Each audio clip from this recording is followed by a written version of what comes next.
সম্প্রতি সোশ্যাল মিডিয়ায় একটি ভিডিও ব্যাপকভাবে ভাইরাল হয়েছে। ভিডিওটিতে দেখা যায় এক তরুণ মহিলা প্রশিক্ষক অর্কা তিমির শো চলাকালে তার পিঠে দাঁড়িয়ে শো পরিচালনা করছেন।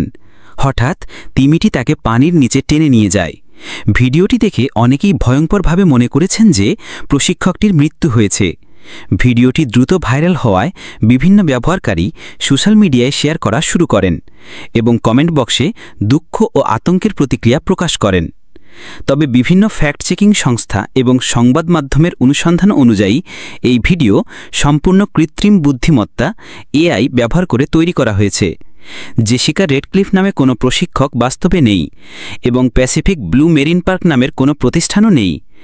ভিডিওটির অডিও ও দৃশ্যমান উপাদানগুলো ডিজিটাল ম্যানিপুলেশন এবং এআই প্রযুক্তি ব্যবহার করে তৈরি করা হয়েছে।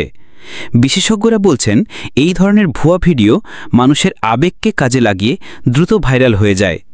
এ ধরনের ভিডিও প্রায়শই বাস্তব ঘটনার সঙ্গে মিলিয়ে দেখানোর চেষ্টা করে।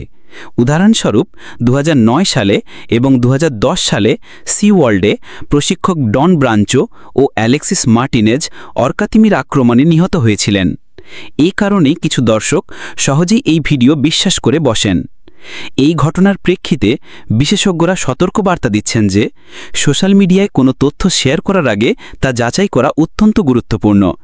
এমন ভুয়া ভিডিও মানুষের মানসিকভাবে প্রভাবিত করতে পারে এবং সামাজিক মাধ্যমে বিভ্রান্তি সৃষ্টি করতে পারে। সুতরাং জেসিকা রেডক্লিফের মৃত্যুর খবর সম্পূর্ণ ভিত্তিহীন এবং এটি ডিজিটাল প্রতারণা ছাড়া কিছুই নয়। সোশ্যাল মিডিয়ায় যে কোনো খবর বা ভিডিও দেখলে তা সরাসরি বিশ্বাস না করে যাচাই করা জরুরি।